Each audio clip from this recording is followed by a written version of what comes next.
आप जानते हैं कुछ कितना शक्तिशाली होता है उस आक्रमण के स्तर से जो शैतान करता है उपदेशों के विरुद्ध। एक है जुबानों में प्रार्थना करना, दूसरा है कम्युनियन। पहले हम मत्ती 26 की ओर देखते हैं। मत्ती 26 में लिखा है, फिर उसने कटोरा लेकर धन्यवाद किया और उन्हें देकर कहा, तुम सब इससे पियो, क्योंकि ये वाचा का मेरा वो लहू है जो बहुतों के लिए पापों की क्षमा के निमित्त बहाया जाता है। तो पीना उसके बाद आया जब उन्होंने कहा कि या उन्होंने उन्हें पीने दिया, फिर वो कहते हैं कि ये मेरा लहू है। तो यहां हमें क्रम नहीं बताया गया है। क्या लोगों ने पहले पिया, क्या चेलों ने पहले पिया, कब से?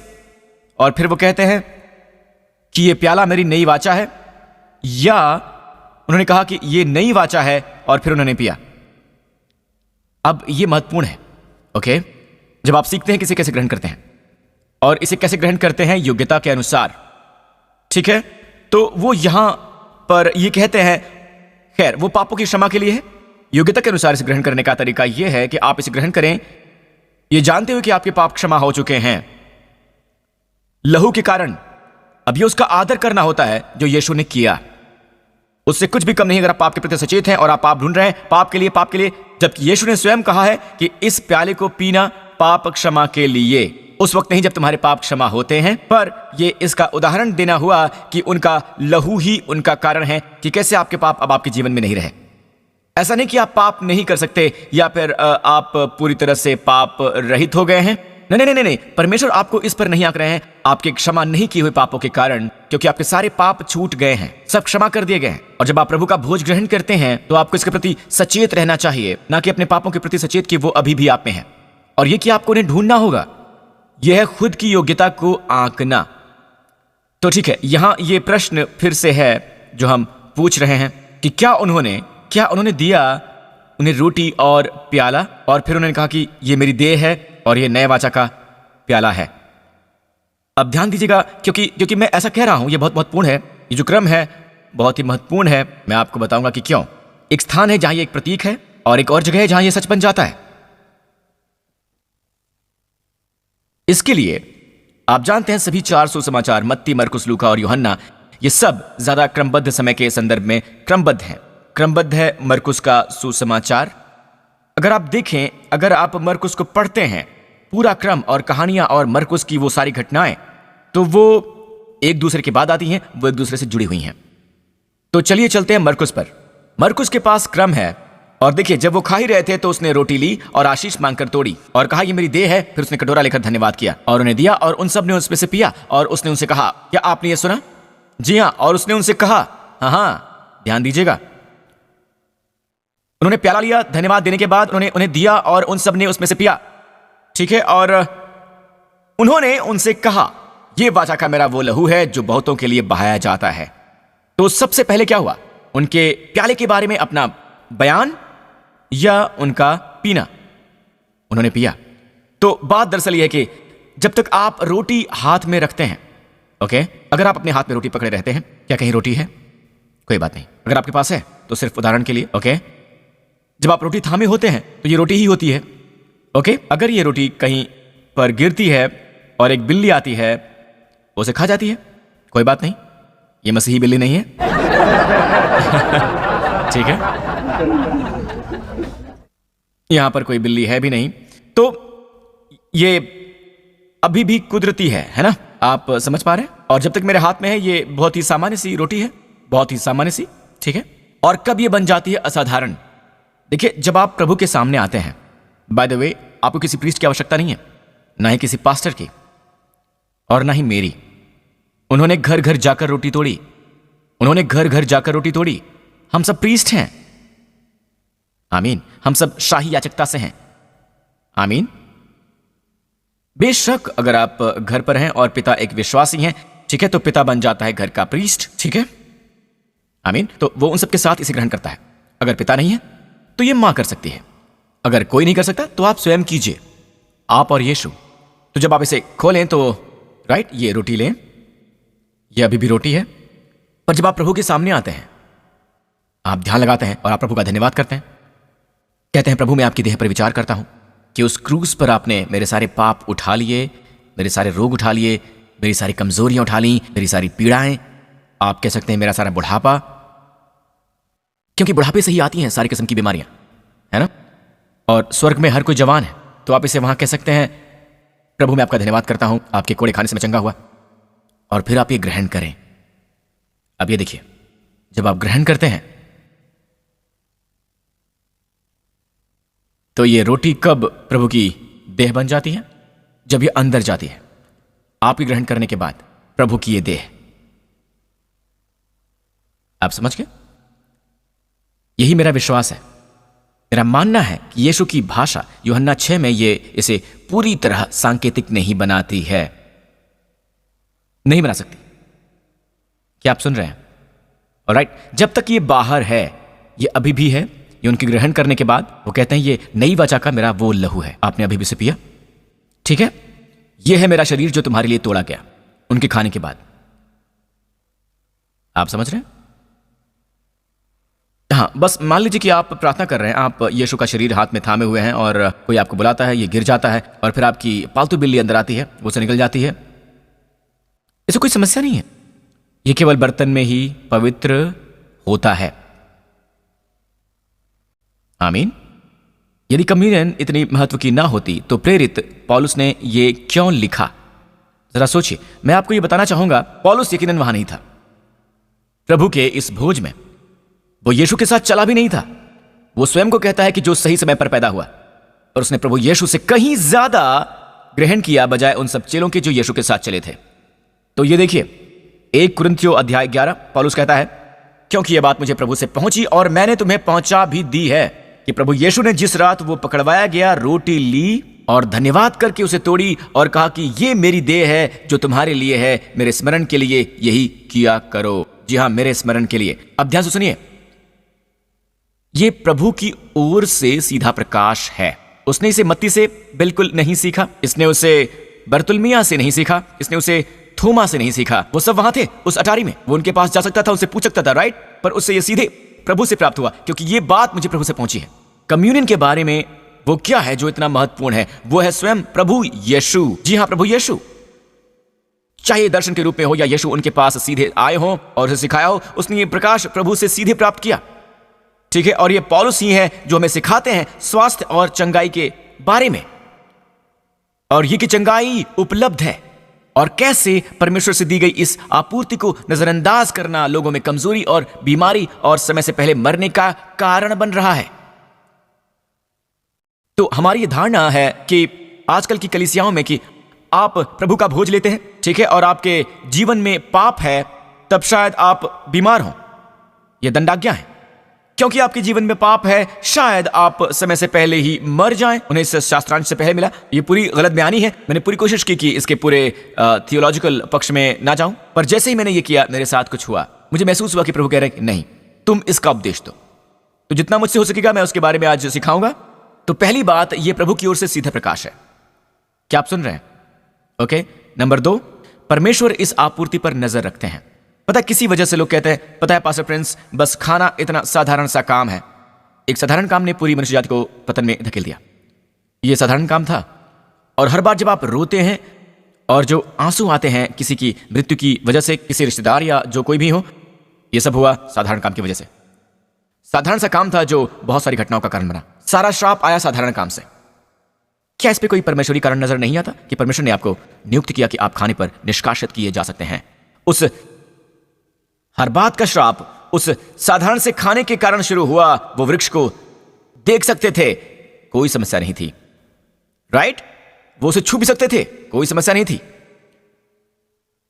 हव्वा ने जोड़ा कि उसे छू नहीं सकते। प्रभु ने कभी नहीं कहा, बस ये कहा कि इसे खाना मत, खाना ग्रहण करना है।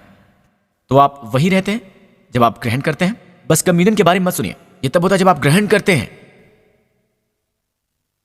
आमीन। चलिए, प्रभु की स्तुति हो। वचन 25, इसी रीति से उसने बियारी के पीछे कटोरा भी लिया और कहा, मेरे लहू में नई वाचा है, मेरे स्मरण के लिए यही किया करो। मत भूलो कि यह सब यीशु द्वारा सीधे दिया गया है। जब कभी तुम ये रोटी खाते और इस कटोरे से पीते हो तो प्रभु की मृत्यु को जब तक वो न आए प्रचार करते हो। इसलिए जो कोई अनुचित रीति से प्रभु की रोटी खाए या उसके कटोरे में से पिए, वो प्रभु की देह और लहू का अपराधी ठहरेगा। ठीक है, गौर करें, फोकस करें अनुचित रीति से। तो पाप के प्रति सचेतना ही अनुचित है, क्योंकि उन्होंने कहा कि ये प्याला पापों की क्षमा के लिए है और आप ऐसे व्यवहार करते जैसे पापों की क्षमा हुई ही नहीं है। यह अनुचित है। आमीन। मनुष्य अपने आप को जांच ले और इसी रीति से इस रोटी से खाए और इस कटोरे से पिए। वो ये है कि एक मनुष्य स्वयं को पाप के लिए जांच ले, वो जांच ले, राइट।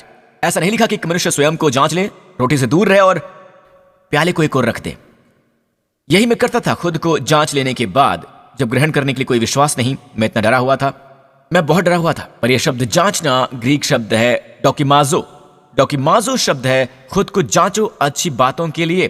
डोकिमाजो की परिभाषा वाइन की एक्सपोजिटरी में, वाइन एक महान ग्रीक विद्वान थे, उन्होंने डोकिमाजो के बारे में कहा, उसे स्वीकृत करना स्वीकार करने के नजरिए से, किसी नकारात्मक नजरिए से बिल्कुल भी नहीं। यह किसी अच्छाई की पुष्टि करना है, पुष्टि करना स्वीकार करने की दृष्टि से। क्या आप सुन रहे हैं? तो धारणा कि स्वयं को जांचना पाप के संदर्भ में यह डोकिमाजो में फिट नहीं बैठता। चलिए अब चलते हैं शास्त्रांश पर। मनुष्य खुद को जांच ले और खुद की पुष्टि करे। आमीन। हां, मैं प्रभु के भोज के मकसद को जानता हूं। मैं जानता हूं कि उनकी देह मेरे पापों के लिए तोड़ी गई और मेरी बीमारी के लिए। आमीन। मैं ग्रहण करता हूं उनके स्वास्थ्य को पाते हुए। मैं जानता हूं, मैं स्वयं को जांच रहा हूं, उसकी पुष्टि कर रहा हूं जो पहले ही पुष्टि प्राप्त है। क्या आप सुन रहे हैं? ओके, तो इस रोटी से खाएं और इस कटोरे में से पिएं। यहां नहीं लिखा कि खुद की जांच करो और फिर कब से दूर रहो, बिल्कुल भी नहीं, जी नहीं। यही हो रहा है कलीसिया में। नीचे आ जाइए। जो खाते पीते समय प्रभु की देह को न पहचाने, वो इस खाने और पीने से अपने ऊपर दंड लाता है। अब पीने से खुद पर दंड लाता है। अब ये वो हिस्सा है जहां पर लोग चिंतित हो जाते हैं। पीना खुद पर दंड लाता है, क्योंकि पास्टर प्रिंस आप फिर से शुरू हो गए, पीना लाता है दंड। अब मैं आपको बता दूं, यह शब्द है क्रीमा। मैं आपको बताना चाहूंगा, दंड तो निश्चित है, आप खुद को भी दंड दे सकते हैं। क्या मैंने सही कहा? तो कौन अनुचित रीत से ग्रहण कर रहा है? यह वो है जो खा रहा है और खुद का न्याय कर रहा है। वो स्वयं खाकर दंडित हो रहा है। स्वयं के शब्द के लिए ग्रीक में ये रिफ्लेक्सिव नाउन है। रिफ्लेक्सिव नाउन, जी हां, रिफ्लेक्सिव नाउन। ये थोड़ा थियोलॉजिकल है। रिफ्लेक्सिव नाउन का मतलब है कि व्यक्ति खुद पर ही ये कर रहा है, प्रभु नहीं कर रहे हैं। यूहन्ना को दंडित कर रहा है, मरकुस को दंडित कर रहा है, पतरस को दंडित कर रहा है। ये सब अपने आप पर कर रहे हैं, कोई किसी और पर नहीं कर रहा है। बाहर से कोई भी उस पर ये नहीं कर रहा है। दूसरे शब्दों में, वो पाप के प्रति सचेत है, वो खा रहा है ना, पाप के प्रति सचेत है। वो अभी भी दंड का अनुभव कर रहा है, दंडाज्ञा खा रहा है, वो धार्मिकता नहीं खा रहा है। क्या आप सुन रहे हैं दोस्तों? स्वयं पर का मतलब है, वहां पर आप खुद देख लीजिए। पता है ग्रीक में ये रिफ्लेक्सिव नाउन है, ये कुछ ऐसा है जो वो स्वयं से कर रहा है। तो अगर आप स्वयं ही दंड ग्रहण कर रहे हैं, अगर आप स्वयं को दंडाज्ञा दे रहे हैं और आप स्वयं ग्रहण करते हैं, तो वह अनुचित रीत से ग्रहण करना, क्योंकि वो कब जिससे आप पकड़ते हैं वो इस बात का सबूत है कि आपके पाप हटा दिए गए हैं। और फिर भी आप खुद पर ही पाप देख रहे हैं, आप दंड खुद ही पी रहे हैं। परमेश्वर की ओर से दंड नहीं है ये। ओके, इसी कारण परमेश्वर की देह को ना पहचानना, राइट, प्रभु की देह को ना पहचानना, तो दूसरी विशेषता है ये। आप खुद को दंड दे रहे हैं, आप परमेश्वर की देह को पहचान नहीं रहे हैं। उनकी देह तोड़ी गई, सुनिए, ताकि दंड आज्ञा आपके जीवन का हिस्सा ना बने। दंडाज्ञा खत्म हुई और चली गई। उसने परमेश्वर की दंडाज्ञा का काम तमाम कर दिया, राइट। तो साथ ही शरीर पर एक और दंडाज्ञा मनुष्य जाति पर इस संदर्भ में यह है कि शरीर की बीमारी और मृत्यु खुद पेश हो जाती है। तो हम प्रभु की देह को पहचानेंगे, उनकी देह क्यों तोड़ी गई, और इसमें आपको अंतर करना चाहिए। अब हम ग्रीक शब्द पर आते हैं। प्रभु की देह को ना पहचानना, ना पहचानने के लिए शब्द है डियाक्रिनो, और डियाक्रिनो है ये थेयर की परिभाषा में। इन्हें थेयर की परिभाषा दिखाइए। अलग करना, कहिए अलग करना, अंतर करना, भेदभाव करना, तरहीज देना। पर मुख्य इस्तेमाल डियाक्रिनो का होता है तरहीज देना। ठीक है, तो चलिए वापस चलते हैं शास्त्रांश पर। लिखा है प्रभु की देह को ना पहचानना, मतलब क्या है इसका? आप तरहीज नहीं दे रहे हैं। अक्सर लोग रोटी लेते हैं, प्याला लेते हैं और कहते हैं कि मैंने कम्युनियन ले ली है। वो इसमें अंतर ही नहीं करते। बहुत से लोग ये जानते हैं कि लहू है पापों की क्षमा के लिए, पापों की क्षमा के लिए। आमीन। पर वो दोनों ही रोटी और प्याले को एक साथ निगल लेते हैं। उन्हें किसी ने अंतर करना नहीं सिखाया। अंतर करो। रोटी यानी प्रभु की देह और लहू में यानी कि प्याले में। ठीक है, तो इस वजह से कि आप इसमें अंतर नहीं करते, व्याकरण नहीं करते, इसी वजह से तुम में से बहुत से निर्बल हैं, रोगी हैं और बहुत से लोग सो गए हैं। और इसी एकमात्र वजह से बहुत से लोग निर्बल और रोगी हैं, बहुत से सो भी गए हैं, वो समय से पहले मर गए। क्या यह परमेश्वर की इच्छा थी? नहीं। अब मेरे पास कुछ मिनट हैं, मैं साझा करूंगा आपसे इस भाग पर। आइए, जो मुझे दिखाने की आवश्यकता है, क्या मैं थोड़ा कंटिन्यू कर सकता हूं? मैं इसे 5 मिनट में कवर करूंगा। इसी वजह से बहुत से निर्बल हैं, रोगी हैं। अगर हम अपने आप को जांचते हैं तो दंड नहीं पाते, यही समस्या है। आते हैं नीचे, वचन 31 और 32। अगर हम अपने आप में जांचते हैं तो दंड न पाते, परंतु प्रभु हमें दंड देकर हमारी ताड़ना करता है, इसलिए कि हम संसार के साथ दोषी न ठहरें। यहां लोग अक्सर मुझे कहते हैं कि पास्टर प्रिंस, यही तो लिखा है कि परमेश्वर में दंड देते हैं। रुक जाइए, ठीक है। इससे पहले आप ये कहें, मेरे पास बहुत कम समय है ग्रीक साझा करने के लिए। प्रभु आप इस थोड़े से समय को लीजिए और बहुत बना दीजिए। ठीक है, वापस चलते हैं। वचन 31, इसी कारण तुम में से बहुत से निर्बल हैं, क्योंकि अगर हम खुद को जांचें, उसके लिए शब्द है क्रीनो, जहां मिलता है डियाक्रिनो। हम स्वयं को जांचेंगे, वो है डियाक्रिनो, खुद को डियाक्रिनो करना। हम क्रीनो नहीं होंगे, यानी दंडाज्ञा नहीं पाएंगे। ओके, ये देखिए, ये क्या है पास्टर प्रिंस? ये क्या है? अगर हम खुद को अलग रखते हैं, दूसरे शब्दों में अगर हम खुद को अलग रखते हैं तो हम ऐसा कैसे करें? तो आज यहां चर्च संसार में सिखाया जाता है स्वयं की जांच करो, स्वयं की जांच करो, स्वयं की जांच करो। पर ये शब्द है डियाक्रिनो, हमने अभी पढ़ा, इसका मतलब होता है अंतर करना। डियाक्रिनो मतलब अंतर करना, ठीक है। हम संसार के लोग नहीं है, हम प्रभु भोज लेते हैं, हम दरअसल अंतर करते हैं। अगर हम अंतर करते हैं, अगर हम स्वयं की जांच उस संदर्भ में करें, ठीक है, अगर हम स्वयं की जांच उस संदर्भ में करें, दूसरे शब्दों में, बाय द वे, आप जानते हैं कि जांच करना किस लिए इस्तेमाल करते हैं? कुछ अच्छे के लिए, कुछ अच्छे के लिए। मैं जांच करता हूं आपकी वफादारी, मैं जांच करता हूं आपका समर्पण, यह हमेशा बुरा नहीं होता। और यहां संदर्भ है, बाय द वे, मैं आपको दिखाना चाहूंगा। क्या आप जानते हैं क्यों? फिर हम दंड के भागी नहीं हुए। यहां लिखा है कि देखें, हमें परमेश्वर दंड नहीं देंगे। यहां यह नहीं लिखा परमेश्वर के द्वारा, बाय द वे, यहां परमेश्वर शामिल है, मैं आपको बताना चाहूंगा। पर यह शब्द क्रीनो हमेशा अंतिम रचना बिल्कुल नहीं है। इस वाले में ये शामिल है, मैं आपको ये बताना चाहूंगा कि इसमें ये शामिल है, पर क्रीनो के साथ अर्थ है। मैं आपको बता दूं कि इसमें ये शामिल है, जल्दी से मैं आपको ये बताना चाहूंगा। ओके, अलग करना, क्रीनो का मतलब है अलग करना, एक तरफ रख देना। नंबर 2, स्वीकार करो, आदर करो, सोचो, राय दो, विचार करो कि मैं तुम्हें वफादार मानता हूं, वफादार आंकता हूं। सोचो, तरहीज दो, फैसले का सोचो, निर्णय करो। अब ये देखो, जो मैं चाहता हूं कि आप सोचें, कोई राय जारी करना गलत या सही के बारे में, कोई राय जारी करना गलत या सही के बारे में, न केवल गलत पर बल्कि सही भी। ओके, समय की वजह से दंडाज्ञा की घोषणा, ताड़ना। मैं चाहता हूं कि आप ये समझें, आप समझें कि इसका मतलब क्या है। कि ताड़ना, ताड़ने का मतलब है डांटना। जी हां, डांटना, सुधारना, सुधारना। क्या मैंने सही कहा? एक पारिवारिक माहौल में, क्या मैंने सही कहा? यह शब्द क्रीनो इसके अंतर्गत, जी हां, यह स्ट्रॉन्ग की परिभाषा है। ठीक है, अब आप पूरी तरह नीचे आ जाइए। बहुत से लोग सोचते हैं आखिरी वाले के बारे में, व्यवस्था में जाने के बारे में, मतलब है स्वर्ग की अदालत, जहां पर आपका न्याय होता है अंतिम फटकार के साथ। अब आप उसके अधीन नहीं है, आपको एक बार ही स्थापित कर देनी चाहिए। मैं आपको साबित करना चाहूंगा इस शब्द क्रीनो से भी कि हम उस संदर्भ में क्रीनो बिल्कुल भी नहीं है। चलते हैं यूहन्ना 3 पर, यूहन्ना 3, 17 और 18। परमेश्वर ने अपने पुत्र को जगत में इसलिए नहीं भेजा कि जगत पर दंड की आज्ञा दे, पर इसलिए कि जगत उसके द्वारा उद्धार पाए। जो उस पर विश्वास करता है, मैं जानना चाहता हूं, जो इस पर विश्वास करते हैं, वो जो मसीह में विश्वास करते हैं, वो क्रीनो नहीं है। अब हम संदर्भ में क्रीनो नहीं है। यह 7वीं परिभाषा क्रीनो की, अदालत में दंड। अब हम उसके अधीन बिल्कुल नहीं है, तो यह नहीं हो सकता कि यहां हम क्रीनो हैं और फिर 1 कुरिन्थियों में यहां हम क्रीनो पर हैं, 1 कुरिन्थियों 11 में भी हम क्रीनो हैं। जैसे परमेश्वर कहते हैं कि मैंने यीशु के बारे में अपना मन बदल दिया है। नहीं, हम कभी भी क्रीनो में नहीं है, हम यीशु में विश्वास करते हैं। इसे स्थापित कीजिए। और फिर यहां लिखा है कि वो जो उस पर विश्वास करता है वो क्रीनो नहीं है, परंतु जो उस पर विश्वास नहीं करता वो दोषी ठहर चुका है, इसलिए कि उसने परमेश्वर के इकलौते पुत्र के नाम पर विश्वास नहीं किया। तो ये गई वो थ्योरी कि हर कोई ऑटोमेटिकली उद्धार पा जाता है। जो उस पर विश्वास नहीं करता वो दोषी ठहर चुका है। ऐसा नहीं कि आप विश्वास करना छोड़ दें, जब आप विश्वास नहीं करते उसी समय दंड की आज्ञा आती है। नहीं, वो पहले ही दंडित है। यीशु आए थे आपको उस दंडाज्ञा से बचाने के लिए।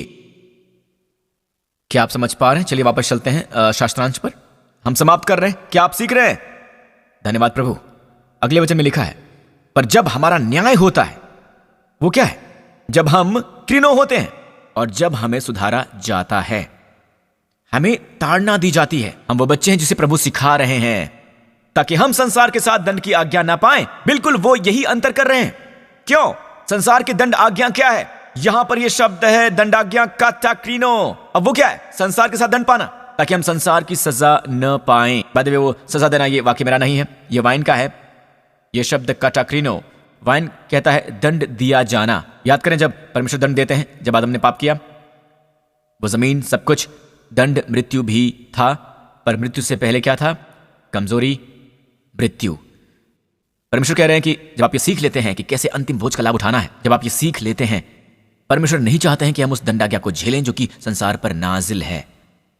बच्चों को सिखाना इसलिए कि हम उस दंड को ना भोगें। वहां एक दंड दिया गया है, वहां एक दंड दिया गया है। मैंने कहा वहां पर एक दंड दिया गया है। प्रभु नहीं चाहते हैं कि हम उसे भोगें। आमीन। क्यों? क्योंकि वो हमसे प्रेम करते हैं, और इसलिए वो हमें सिखाते हैं ताकि हम उस दंड आज्ञा को ना झेलें जो पहले ही संसार में है। दंड है बीमारी का, समय से पहले मृत्यु का, वक्त से पहले मृत्यु का। और सब लोगों ने कहा आमीन। आप कहेंगे पास्टर प्रिंस, मैं यीशु के बारे में ज्यादा नहीं जानता, पर मैं विश्वास करता हूं कि उन्होंने मेरे पाप ले लिए, मेरी दंड आज्ञा आपने ऊपर ले ली, क्योंकि वो आपसे प्रेम करते हैं। और अगर इसी समय आप प्रभु में अपना विश्वास डालना चाहते हैं तो मेरे साथ ही प्रार्थना कीजिए, और वो करने में मैं आपकी मदद करूंगा। प्रार्थना करें मेरे साथ, कहिए, हे स्वर्गीय पिता, मेरा मानना है कि मसीह उस क्रूज पर मेरे पापों के लिए मरे, और हमेशा के लिए उन्होंने मेरी सारी की सारी दंडाज्ञा अपने ऊपर ले ली। वो दफनाए गए, और तीसरे दिन आपने उन्हें मुर्दों में से जिलाया, और मैं भी उसके साथ जी उठा। और इसी तरह आप मुझे देखते हैं, हमेशा मसीह में मरा और जीवित हो चुका। यीशु मसीह मेरे प्रभु हैं। यीशु के नाम पर आमीन। प्रभु की स्तुति हो। सब अपने पांव पर खड़े हो जाइए। बाय द वे, मैं आपको बताना चाहूंगा कि पिछले सप्ताह दूसरी सर्विस में मैं जस्टिन को लेकर आया था। वो अब स्वस्थ और शक्तिमान है। आमीन। ठीक है, खेल रहा है। ऑलराइट, उसे किसी भी तरह की कोई मनाही नहीं है। उस बच्चे को जिसकी खोपड़ी में 2 जगह पर फ्रैक्चर हुआ था, केवल 3 हफ्ते पहले, केवल 3 हफ्ते पहले। यह और बुरा हो सकता था, पर प्रभु वहां थे। मैंने स्वयं देखा था, वेंडी ने भी खुद देखा था, जस्टिन ने भी देखा, लो बाय लो अकाउंट के वो कैसे हॉस्पिटल में बेहतर होता चला गया था प्रभु की कम्युनियन के साथ साथ, जहां हम कम्युनियन 3 बार लिया करते हैं। आमीन। दवाई के साथ साथ हम वो भी लेते हैं, और बाय द वे, कोई और दवाई नहीं सिवाय पेन किलर के, बस इतना ही। आज वो ठीक है। आमीन। प्रभु की स्तुति हो। तो इस पूरे स्थान पर अपने हाथ उठाइए। हे स्वर्गीय पिता, मैं आपको धन्यवाद करता हूं। जो कोई भी मुझे इस वक्त सुन रहा है, मैं आज यीशु के नाम पर मांगता हूं कि जब वो वापस जाए, प्रभु जहां कहीं से आते हैं पिता, और साथ ही इस आने वाले वो कदम रख रहे हैं, हे पिता, वो सप्ताह जो पहले से ही धन्य हो गया है और आप द्वारा बनाया गया है, हे पिता। और मैं मानता हूं क्योंकि आपके स्वर्गदूत उन सब के पास तैनात हैं, उनके परिवारों के, ताकि उन्हें बचा सकें हानि से और दुष्टता से। मैं प्रार्थना करता हूं पिता कि आप उन्हें ऐसी जगहों से दूर रखेंगे जहां पर और बुरा हो सकता है, ज्यादा बुरा हो सकता है। पिता, आप हमेशा सही जगह पर और सही वक्त पर हों। उन्हें अपनी अच्छाई और मुक्त अनुग्रह का आनंद लेने दें जहां कहीं भी वो जाएं पिता। वो जहां कहीं भी जाएं, प्रभु की उपस्थिति इतनी जाहिर हो कि वो सुरक्षित हों, और स्वर्गीय जीवन प्रभु कि वो उनसे बाहर उमड़े पिता, जहां कहीं भी वो जाएं, जिस किसी से भी वो मिले।